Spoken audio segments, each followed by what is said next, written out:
اعوذ باللہ من الشیطان اللعین الرجیم بسم اللہ الرحمن الرحیم الحمد للہ ذی القدرۃ والسلطان والرأفۃ والامتنان احمدہ علی تتابع النعم واعوذ بہ من العذاب والنقم واشہد ان لا الہ الا اللہ وحدہ لا شریک لہ مخالفۃ للجاحدین ومعاندۃ للمبطلین واقرارا بأنه رب العالمین واشہد ان محمدا عبدہ ورسولہ۔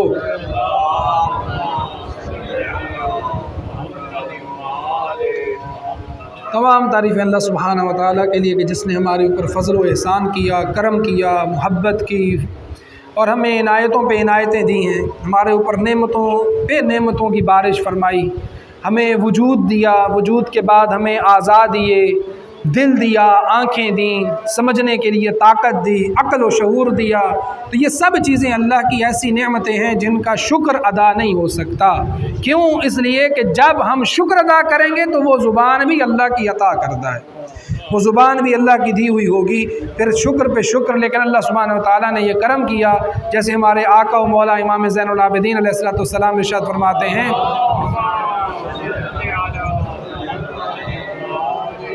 کہ بابرکت ہے وہ ذات سبحان من جعل الاعتراف بالنعمت لہ حمدا، بابرکت ہے وہ ذات، وہ اللہ کے جس نے اس اعتراف کو کہ ہم تیری حمد کرتے ہیں، اللہ نے اسی کو ہی حمد بنا دیا کہ پروردگار الحمدللہ رب العالمین۔ جب ہم کہتے ہیں نا کہ الحمدللہ، ساری تعریفیں تیرے لیے، چاہے وہ ہم کھائیں پئیں اٹھیں بیٹھیں، خوبصورت چیز دیکھیں، پھول دیکھیں، ٹھیک ہے نا، باغ دیکھیں، پہاڑ دیکھیں، جنگل دیکھیں، بیابان دیکھیں، صحرا دیکھیں، دریا دیکھیں، ستاروں کو دیکھو، سیاروں کو دیکھو، چاند کو دیکھو، سورج کو دیکھو، کچھ بھی دیکھو، اور جب صرف دیکھ کے آپ کہہ دو کہ الحمدللہ، اللہ کہتا ہے میں نے کہا کہ تو نے میری حمد ادا کر دی، اسی کو حمد قرار دے دیا۔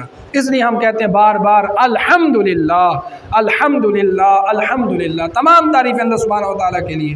اور پھر فرمایا جو اعتراف کر لے کہ میں تیرا شکر ادا نہیں کر سکتا ہے پروردگار، میرے اندر طاقت ہی نہیں میں تیرا شکر ادا کر سکوں، کہا کہ اس اپنی عاجزی کے اعتراف کو ہی شکر قرار دے دیا۔ جو بندہ یہ اعتراف کر لے کہ پروردگار میں تیرا شکر نہیں کر سکتا، اتنی تیری میرے اوپر نعمتیں ہیں، اللہ کہتا ہے جب تو نے مان لیا تو تیرے اس ماننے کو ہی میں شکر قرار دے دیتا ہوں۔ تمام تعریف اللہ سبحانہ و تعالیٰ کے لیے کہ جو ہمارے اوپر رحمتیں، نعمتیں، فضل و کرم کے ساتھ ہمیں وجود دیا، ایمان دیا، طاقت دی، سوچنے سمجھنے کی صلاحیت دی، اور ان ذوات مقدسہ پر درود و سلام ہو کہ جنہوں نے اللہ کی معرفت ہمیں بتائی، اللہ کی طرف متوجہ کیا، اپنی پوری زندگی کا اٹھنا بیٹھنا چلنا پھرنا یہ سارے کا سارا اس معاملے میں تھا کہ وہ اللہ سبحانہ و تعالیٰ کی دین کی طرف، اللہ کی طرف متوجہ کرنے آئے تھے اور اللہ کے دین کو نافذ کرنے آئے تھے، اور ان کے سید و سردار ختم المرسلین احمد مجتبیٰ محمد مصطفیٰ صلی اللہ علیہ وآلہ وسلم پر درود و سلام ہو، لاکھوں کروڑوں درود و سلام ہو، اور ان کے خلفاء، ان کے جو جانشین ہیں، جو ان کے آئمہ حق ہیں، جو ان کے آئمہ ہیں، جو 12 امام ہیں، ان پر بھی ہمارا سلام ہو، جو ان کے صحیح معنوں میں ان کے جانشین ہیں، ہمارا سلام ہو ان کی ذوات مقدسہ پر جنہوں نے دنیا کو صحیح معنوں میں سیرت، سنت اور پیغام مصطفیٰ سے روشناس کروایا اور دنیا تک پہنچایا۔ لہٰذا ہمارا جو اس وقت آج کے موضوع کی مناسبت سے جو بحث ہے، وہ میں اپنے آپ کو حاضرین کو تقوی الہی کی وصیت کروں گا۔ تقوی ہم حاصل کر سکتے ہیں دعا سے، ٹھیک ہے نا، اور دعا کا طریقہ ہمارے امام نے ہمیں بتایا۔ دعا کا اسلوب یہ ہے کہ بہت ساری جگہوں پر دعا قبولیت ہو جاتی ہے، یعنی کہ بہت ساری جگہوں پہ چانس بڑھ جاتا ہے، یعنی کہ موقع بڑھ جاتا ہے دعا کی قبولیت کا۔ یہ نہیں ہوتا اب کوئی بندہ، اس کی بہت ساری، ایک بہت لمبا ٹاپک ہے، میں اس طرف نہیں جاتا، تفصیلی ٹاپک ہے کہ مثلا کس طرح سے دعا قبول ہوتی ہے، کس طرح سے دعا مانگی جائے تو قبولیت کا درجہ ملتا ہے، کون سے اوقات ہوتے ہیں جنہیں میں دعا مانگنی چاہیے، ٹھیک ہے نا، دعا کی قبولیت کا طریقہ کیا ہے، کس طرح سے مانگیں، میں آپ کو سارا خلاصہ آج بتا دیتا ہوں، باقی ڈیٹیل آپ سنتے رہیں علماء سے۔ دعا اس کے لیے بہترین طریقہ تو یہ ہے کہ ہم قرآنی دعائیں پڑھیں جو قرآن مجید میں ذکر ہے، یا پھر محمد و آل محمد نے جو ہمیں تعلیم دی ہے، صحیفہ علویہ ہے، صحیفہ فاطمیہ ہے، صحیفہ رسول اللہ ہے، ہمارے ہر امام نے ہمیں بتائی ہیں دعائیں کیسے مانگنی ہیں۔ سارے اماموں نے اللہ کو مخاطب کیا، اللہ سے مانگا، اللہ کو کہا، اللہ سے التجا کی، اللہ سے طلب کیا، اور واسطہ دیتے رہے کبھی نبی کا اور کبھی آل نبی کا۔ ٹھیک ہے، تو یہ طریقہ اور اسلوب تھا اپنی دعا کی قبولیت کے عنوان سے۔ یہ طریقہ اسلوب جو ہے وہ ہمیں اپنانا چاہیے۔ کسی امام نے دوسرے امام سے ڈائریکٹ نہیں مانگا، ہمیں بتایا گیا ہو کہ آپ ان سے مانگیں، ان سے نہیں۔ کسی جو ہے وہ آنے والے امام حسین علیہ السلام نے کبھی جو ہے وہ اس طرح سے نہیں مخاطب کیا امام علی کو، یا پھر ہمارے چھٹے امام نے، یا ہمارے 8ویں امام نے، یا 10ویں امام نے، یا 9ویں امام نے، نہیں، سب اللہ سے مانگتے تھے اور کہتے تھے وسیلہ اور واسطہ کس کا دیتے تھے؟ آل محمد علیہ السلام۔ ایک بات تو یہ۔ دوسرا خلاصہ یہ کہ آپ اپنے دل کے ساتھ دعا مانگیں، جس طرح آپ کا دل کرے دعا مانگیں۔ لفظ عربی نہیں آتی کو ضروری نہیں ہے۔ آئمہ کی دعاؤں کو پڑھنے کا مقصد یہ ہوتا ہے کہ ہمارا شعور بڑھ جاتا ہے کہ ہم مانگیں کیا۔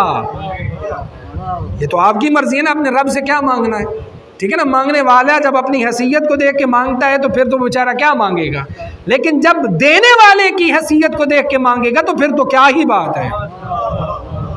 ہم جب یہ کہیں گے میرا اللہ میرے ساتھ تو معاملہ مجھے دیکھ کے نہ کر، میرے ساتھ معاملہ تو اپنے فضل کو دیکھ کے کر، تو میرا رب ہے، میں تو بندہ ہوں، حقیر ہوں، میری سوچ محدود، میری فکر محدود، میری طاقت محدود، میرا کام محدود، میں تو کچھ نہیں، لیکن تیرے خزانے تو بے بہا ہیں، تیرے اندر تو لاجواب ہے، تو تو قادر مطلق ہے ہر چیز کے لیے۔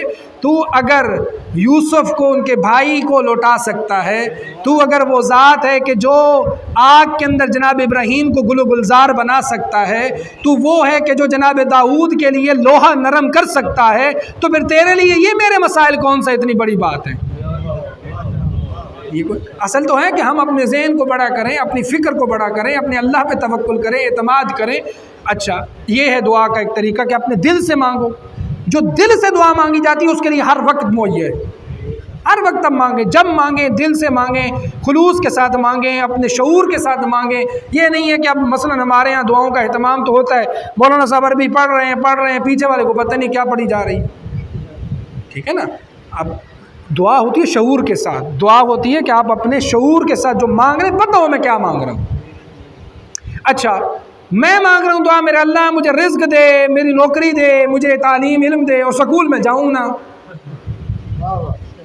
کوشش میں کروں نا، ہمت میں کروں نا۔ اللہ کہتا ہے نہیں، یہ تو میرے ساتھ دعا نہیں کر رہا، میرے ساتھ مذاق کر رہا ہے، یہ مذاق ہے۔ ایک اور حدیث میں ہے 6 لوگوں سے اگر 6 لوگ 6 کام نہ کریں تو وہ مذاق ہوتا ہے۔ اس میں سے ایک بات یہ ہے کہ دعا مانگے کوئی اور اس دعا کے مطابق ہمت اور کوشش نہ کرے تو یہ تو مذاق ہے، پھر دعا تو نہ ہوئی۔ دعا تب کام دکھاتی ہے جب دوا آپ کریں، کوشش آپ کریں۔ مولانا صاحب دعا کیجئے گا جی وہ فلاں مریض ہے، تو بھائی جان پہلے آپ نے جا کے طبیب و حکیم اور ڈاکٹر سے ملے ہو؟ نہیں جی ابھی تک ادھر تو نہیں گئے۔ اب دعا کیا معجزہ تھوڑی ہونا ہے ادھر، نہیں، پہلے اللہ کے دیے ہوئے وسائل کو استعمال کرو، اللہ کی دی ہوئی طاقت کو، اللہ کے دیے ہوئے چیزوں کو استعمال کرو، پھر کہیں پہ اٹکنے کا، کہیں خدشے کا ڈر ہو، پھر دعا مانگ کے نکل جاؤ۔ اچھا، پھر دعا کی قبولیت کے بڑے ٹائم ہیں، جس میں آج نماز جمعہ آپ پڑھ رہے ہیں، یہی ابھی جو جمعہ ختم ہو نماز سے پہلے اور جمعہ کے خطبے کے بعد کا ٹائم دعا کی قبولیت کا ٹائم ہے، جو دل کرے مانگنے۔ ابھی جو ہم اللہ اکبر کے لیے کھڑے ہوں گے نماز جمعہ کے لیے، اس کے درمیان کا جو ٹائم ہے، جو میں کہتا ہوں ایک چھوٹی سی دعا میں مانگتا ہوں، ٹھیک ہے؟ آپ بھی اپنے جو ارمان ہیں، آپ کے جو دل میں ہیں، خواہشات ہیں، وہ آپ دعا مانگیں، دعا کے مطابق کام بھی کریں، کوشش بھی کریں، دل صاف رکھیں، اسی طرح سے حرام سے بچیں، ٹھیک ہے نا۔ یہ چیزیں جو دعا کی قبولیت جو ہے وہ کرتی ہیں اور انسان کو اس تک پہنچا جاتی ہیں۔ اب یہاں ہمارے یہاں بڑا مسئلہ ہے، ہم نے نا اپنی وہ ایک بنائی ہوئی ہوتی ہے کہ جی دعا کی قبولیت کا معیار کیا ہے۔ اگر تو بھائی دعا آپ کی قبول ہو گئی اور اب اللہ سبحانہ و تعالیٰ کے قریب ہو گئے، اللہ کے طرف آپ نے عمل سر انجام دینا شروع کر دیا، آپ نے اپنا عمل اپنی نمازوں کو بڑھا دیا، تو سمجھے آپ کی دعائیں تو قبول ہو رہی ہیں۔ لیکن اگر کوئی دور ہوتا جا رہا ہے، مشکل آئی، پریشانی آئی، مسجد ہی بھول گئی، مجلس ہی بھول گئی، علماء سے کوئی رابطہ نہیں، سوال و جواب نہیں، اچھے کاموں سے دوری ہو گئی، برے لوگوں کی صحبت ہے، جھوٹے مکار منافق، برے لوگوں کے ساتھ دوستی ہے، اچھے لوگوں کے ساتھ بیٹھنا اٹھنا نہیں ہے، یہی ہمارے چوتھے امام فرماتے ہیں کہ جو اچھے اور متقی لوگوں کے ساتھ بیٹھتا ہے وہ انسان کے اندر اصلاح پیدا کرتی ہے، ٹھیک ہے نا، اچھے لوگوں کی مجلس اصلاح پیدا کرتی ہے، اپنی ریفارم کریں، اپنے آپ کی اصلاح کریں۔ تو اس کا مطلب جو شخص مانگ رہا تھا وہ اس کے لیے آزمائش بن گئی ہے، وہ دعا کی قبولیت نہیں ہے۔ اگر دولت مل گئی، کوئی بچے مل گئے، اولاد مل گئی، ہمارے یہاں تو بہت سارے لوگوں کا معیار یہی ہوتا ہے نا کہ ہم نے اولاد مانگنی ہوتی ہے، بچے مانگنے ہوتے ہیں، یا پھر ہم نے نوکری مانگنی ہوتی ہے، پیسہ مانگنا ہوتا ہے۔ جب ہم اللہ سے اللہ کو مانگیں گے تو پھر ہر چیز مل جائے گی۔ میرا اللہ تو میری ہر چیز پہ قادر ہے، تو مجھے اپنی محبت عطا کر تاکہ دنیا بھول جاؤں، صرف تو اپنے سامنے رکھ۔ جب یہ معیار ہوگا تو ہر چیز مل جائے گی، پھر خیر الدنیا والآخرہ آپ کے ہاتھ میں ہوگا۔ شرط کیا ہے؟ امام فرماتے ہیں کہ آپ اپنے معاملات کو اللہ سبحانہ و تعالیٰ کے ساتھ اس طرح سے مخلص بنائیں کہ ہم اللہ سے مخاطب ہوں، اللہ سبحانہ و تعالیٰ کو پکاریں، اللہ ہی سے طلب کریں، اللہ ہی جو ہے وہ رزق دینے والا ہے، شفا دینے والا ہے، مغفرت کرنے والا ہے، توفیق دینے والا ہے، بخشنے والا ہے، عطا کرنے والا ہے، جو کچھ بھی ہے پروردگار کے طاقت میں ہے۔ ہاں، اپنی دعا کی قبولیت کو چار چاند لگانے ہیں تو محمد والے محمد پہ صلوات پڑھ دیجئے۔ یہ اسلوب ہے، اسلوب صحیفہ سجادیہ، اور یہی اسلوب ہے امام زین العابدین علیہ السلام کا، اور اسی طریقے سے ہمیں سمجھایا گیا، بتایا گیا، اور یہی کہا گیا کہ ہم جب ان کو طلب کرتے ہیں، ان کو کہتے ہیں تو ہمارے شفاعہ ہیں، ہمارے لیے شفاعت فرماتے ہیں، لیکن دینا اللہ سبحانہ و تعالیٰ کی مرضی ہوتی ہے۔ اور یہی وجہ ہے کہ ہم نے بہت سارے معیار بنائے ہوئے ہیں کہ جی فلاں مزار پہ جانے سے میری دعا قبول ہوگی، لہٰذا وہ شاید حق پہ ہے۔ اب یہ چیزیں بھی ان چیزوں سے بالاتر ہو کے سوچیں، یہ پیغام کے طور پہ بات کر رہا ہوں، پیغام ضروری ہے۔ آج کل کا جو معاشرہ ہمارے ہاں چل رہا ہے نا، فلاں مزار پہ چلے گئے تو لہٰذا اس واسطے وہ بندہ حق پہ، چونکہ میری دعا اس پہ قبول ہو گئی۔ تو مجھے آپ تھوڑا سا دل بڑا کر کے بتائیں، آپ جس معاشرے میں، جس علاقے میں رہتے ہیں، آج تو پاکستان انڈیا بن چکا ہے نا، تو وہ جو ہندو جو اپنے مندروں پہ جاتے ہیں، کیا ان کی دعائیں قبول، منتیں قبول نہیں ہوتی؟ پھر وہ بھی سچے ہیں۔ اس کا مطلب سچ کا معیار یہ نہیں ہے صرف کہ میری فلاں جگہ دعا قبول، سچ کا معیار قرآن ہے، سیرت رسول ہے۔ ہماری دعائیں وہاں پہ قبول ہو نہ ہو، ہم آل محمد کے در کو کبھی نہیں چھوڑیں گے۔ ہمارا مقصد اپنی دعاؤں کو صرف قبول کروانا نہیں ہے، ہمارا مقصد ہے کہ ہم سیرت میں چلیں، ان کی معرفت کو حاصل کریں، اللہ کے قریب ہو جائیں۔ دعائیں قبول ہونا نہ ہونا یہ بعد کا مسئلہ ہے، کچھ ہمیں دنیا کا ملے یا نہ ملے یہ کوئی ضروری مہم نہیں ہے۔ اصل مہم یہ ہے کہ ہمیں معرفت پروردگار ملے اور معرفت محمد والے محمد ملے۔ ہم دنیا دار تھوڑی ہیں کہ میں اب منت مان کے چلا گیا ہوں، وہ تو جب چلے جائیں آپ کسی بھی مزار پہ تو جا کے دیکھیں، اب ان کی وہاں پر کام ہو جاتا ہے۔ لہٰذا ہم کہتے ہیں کہ وہ جو صاحب مزار ہے اس کا پیغام اگر قرآن اور خدا ہے تو ہمارے لیے محترم ہے، اس کا احترام واجب ہے، اس کا احترام ضروری ہے، ہم اس لیے ہی جاتے ہیں، پھر دعا کی قبولیت بھی ممکن ہے۔ لیکن اس کو معیار حق اور باطل نہ بنائیں، بلکہ ہمارا معیار حق اور باطل کیا ہے؟ قرآن ہے اور رسول اکرم کی سیرت ہے۔ لہٰذا ان چیزوں کو سامنے رکھتے ہوئے اپنے ذہنوں کو اس معاملے میں تیار رکھا کریں کہ منتیں پوری ہوں نہ ہوں، اصل مقصد کیا ہے کہ معرفت خدا ہونی چاہیے۔ اور یہی وہ طریقہ اور اسلوب ہے جو ہمیں ہمارے چوتھے امام نے دیا۔ بیچارے اس حوالے سے، بیچارہ خدا نہ خواستہ وہ نہیں تھے، نعوذ باللہ من ذالک، اس عنوان سے نہیں کہہ رہا، لیکن لوگوں نے ظلم کیا، زیادتی کی، لیکن وہ اپنے اس ظلم اور زیادتی کے عنوان سے بیٹھ نہیں گئے گھر پہ، جو وسائل میسر تھے، جو کچھ ان کو ملتا تھا، تبلیغ کرتے رہے اسلام کی اور دین کی۔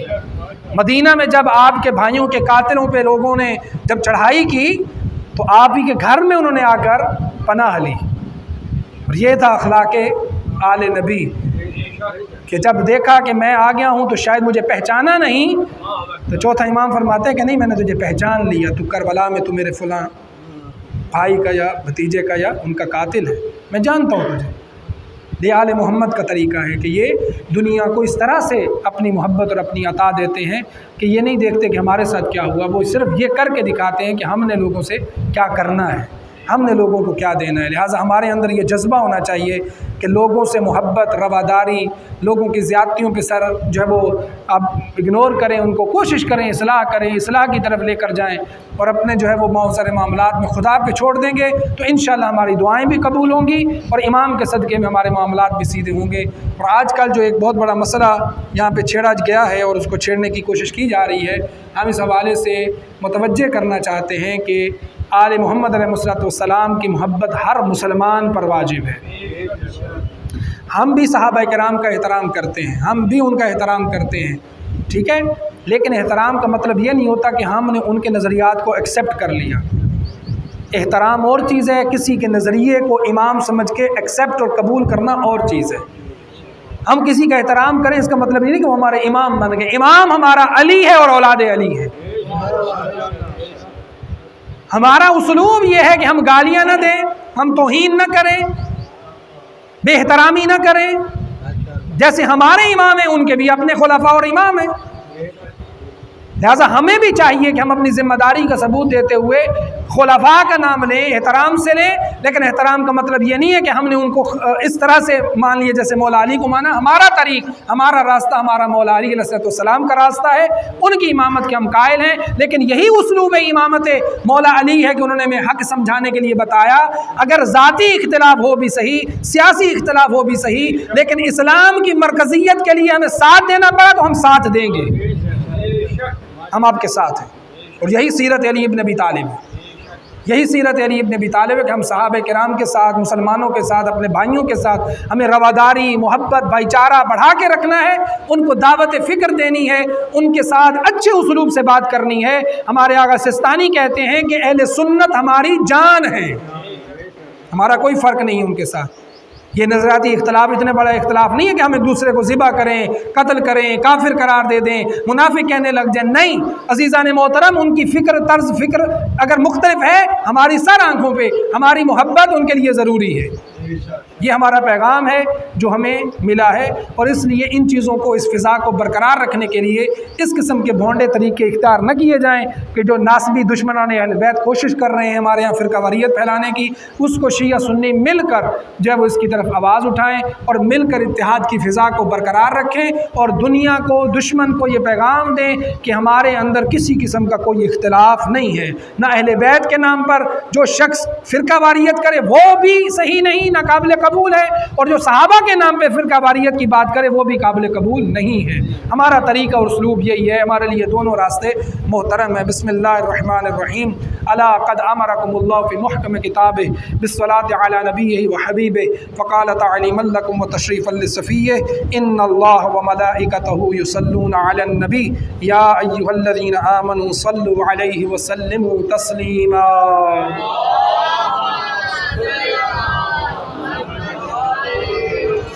اللہم صلی علی عبدک ورسولک وامینک وخیرۃ خلقک محمد۔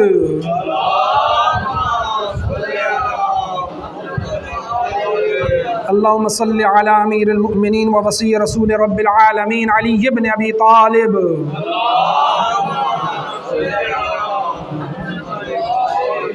اللہم صلی علی صدیقۃ الطاہرہ فاطمۃ الزہراء سیدۃ نساء العالمین۔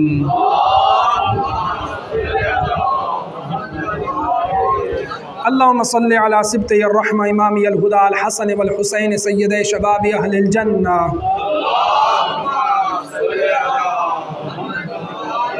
اللہم صلی علی ائمۃ المسلمین علی بن الحسین ومحمد بن علی وجعفر بن محمد وموسیٰ بن جعفر وعلی بن موسیٰ ومحمد بن علی وعلی بن محمد والحسن بن علی۔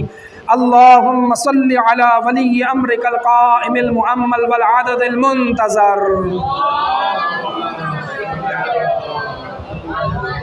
وحفه بملائكتك المقربين وأيده بروح القدس يا رب العالمين۔ اللهم إنا نرغب إليك في دولة كريمة تعز بها الإسلام وأهله وتذل بها النفاق وأهله وتجعلنا فيها من الدعاة إلى طاعتك والقادة إلى سبيلك وترزقنا بها كرامة الدنيا والآخرة۔ بسم الله الرحمن الرحيم۔